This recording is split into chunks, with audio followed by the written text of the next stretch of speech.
Hey, it's Rocky here from SpeakSpanishFaster.com. En el video de hoy, in today's video, vamos a hablar de 6 maneras de aprender español más rápido. In today's video, we are going to talk about 6 ways to learn Spanish faster. But before we get into that, really quick, I've been getting a lot of questions from students asking about our brand new free Spanish training class. If you haven't attended the session yet, you can click the link in the comments, the very first link. I have it pinned in the comments. Pick your time and go sign up for our free training. In that training, I reveal to you my proprietary rhythmic reinforcement training that can help you become conversationally fluent in Spanish faster. Okay, so for the past few weeks, I've been traveling throughout Europe. I was in Spain for a few days, and then I went to Italy for almost 2 weeks. It was actually my first trip to Italy, and it reinforced a few things about teaching you Spanish. Yes, I know. How did being in Italy help me discover ways to help you learn Spanish faster?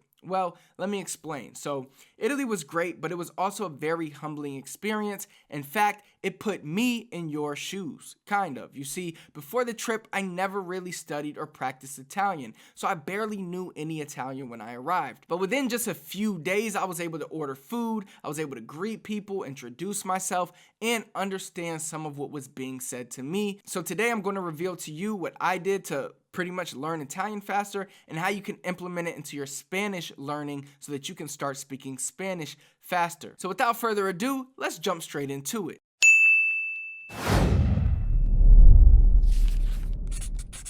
My first tip for you is to learn similar words that are being used in your primary language. For example, I was getting coffee in Italy, and when I was trying to pay, I gave the cashier my credit card, and he said, "Oh no, solo efectivo."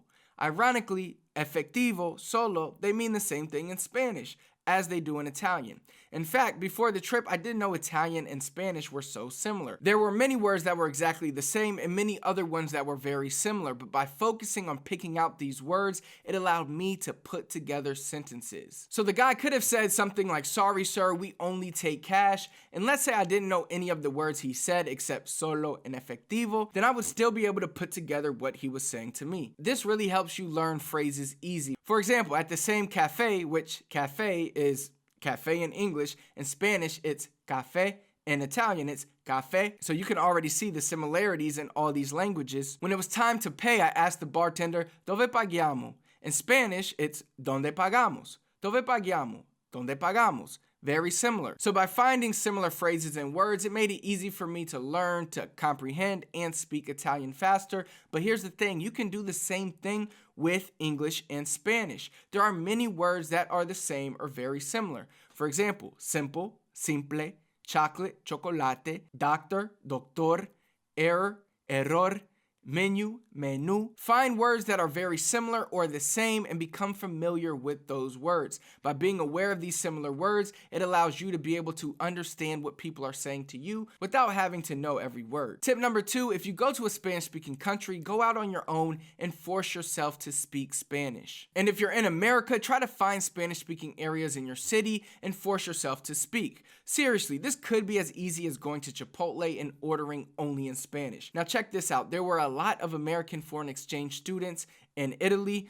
I'm sure some of them will leave speaking Italian fluently, but many won't. I remember the same thing happening when I was living in the Dominican Republic and interacting with students there. The problem is that these students come to these foreign countries to learn a language, but they only interact with their fellow English-speaking peers. This paralyzes their learning ability. Now, when I first got to Italy, I spent the first few days with my Italian friend, and I'll be honest, I didn't learn much those first few days because I relied on him to translate everything for me. I didn't even try. But when I was without him, I found myself more in survival mode. I forced myself to try to speak the language. And I learned that by having to learn and speak the phrases, it was much easier to remember them. And the more I put myself out there and forced myself to learn the language, the more I found myself retaining the words. So go out and explore on your own. Force yourself to learn, interact with natives, ask for directions, order food, go to the grocery store. Things like that can help you pick up the language very quickly. Far too often, students want to sit in a room on their phone learning from an app, or they want to sit on their computer rather than going out there and actually learning the language. Now, tip number 3 is to ask a native. Not only should you not be afraid to ask the natives, but I strongly encourage it. I see it all the time. Beginner speakers are afraid to ask natives for help because they don't want to look stupid or they don't want the natives to make fun of them. But in reality, the natives appreciate the fact that you are taking the time to learn their language. For example, one word or phrase I had been wanting to know how to say was take out. You know, if you go to a restaurant, they ask you, do you want to eat here or do you want to carry out or take out? In Spanish, they'll say, ¿Quieres comer aquí o para llevar? But I couldn't figure out how to say that in Italian. So I asked, ¿Posso avere un peso di tiramisù? Which is, can I have a piece of tiramisu? And then I said to take out, and I pointed out, and the lady knew what I meant. And then I said, ¿Cómo se dice? In Spanish, ¿Cómo se dice? As you can see the similarities. ¿Cómo se dice take out? And she smiled, and she seemed to be happy, and she said, da portare via. Take out. Had I been shy, I would have never learned the phrase, but now it became an entire experience that led to me learning that phrase, and I'll never forget it. So when you don't know how to say something, ask a native. Tip number 4, don't worry about all the conjugations in the beginning, learn the phrases. Look, in the very beginning, don't worry so much about learning all the tough conjugations. I think in Italian, there's like 21 different conjugations. In Spanish, there's a lot too. I still have no idea how to conjugate all the verbs in Italian, nor do I know the proper articles to use. Now, don't get me wrong, that stuff is important, but I wouldn't focus on that in the very beginning, especially if you're just trying to pick up a language to get around for travel. Instead, focus on phrases that you need, like ¿Dónde está el baño? Where's the bathroom? Yo tengo hambre. Things like that are much more important for getting around and interacting in the beginning. Now, one problem I see beginner students make is that they try to perfect every word, every conjugation, and they end up paralyzing themselves from speaking. And it affects your ability to converse because if you're always thinking about what to say, then you won't hear or understand what's being said to you. So the trick is to put as little thought as possible into what you're going to say and focus on what's being said to you. When people are talking to you, because you don't fully know the language, you have to really have your radar on, being aware of every sound that you hear so that you can try to recognize a few of the words. Now, tip number 4 is stay confident no matter what. Nearly 10 days into my trip, I went to Rome and I went to a gelato place. Now, most gelato places had gelato out so you could see it, similar to like Cold Stone where you can see what ice cream looks like and you could see the name tag. So it makes it very easy to ask for what you want. But one place I went to, there was no gelato out to see. There was just items on the menu and I could barely even read the menu. Definitely not good enough to pick what flavor of gelato that I wanted. I sat there for nearly 20 minutes trying to translate every flavor until one of the English speaking employees came up to me and said, "Sir, do you need the English menu?"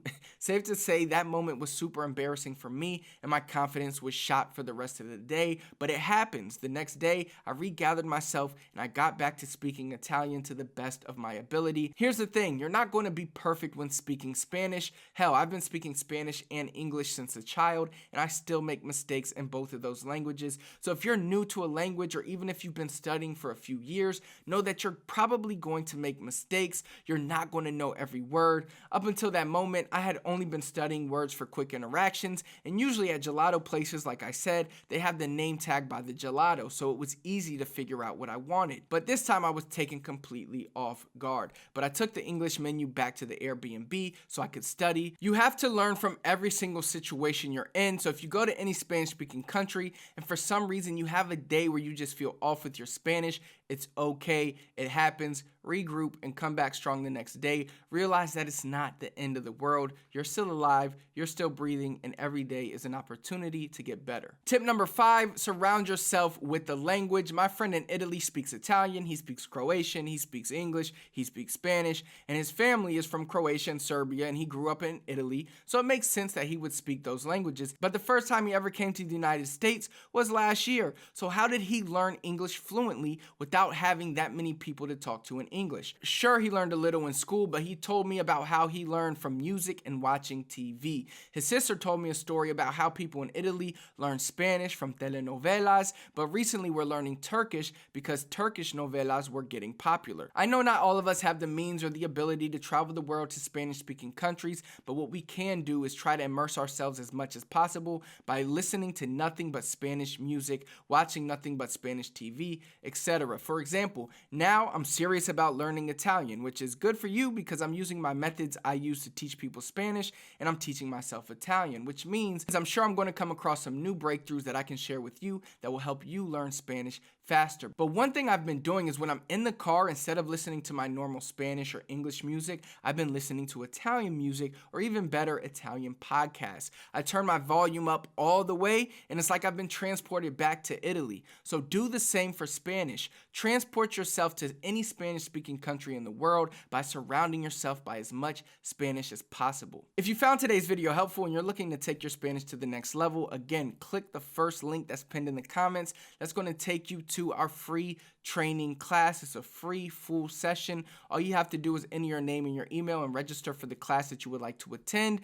and you can sign up right now and go attend that training for free. If you enjoyed the video, do me a big favor, hit the thumbs up for me, comment below, let me know what else you want me to talk about, anything else I can help you with. Last but not least, please do not forget to hit that subscribe button, subscribe to our channel, turn on notifications so you never miss another video.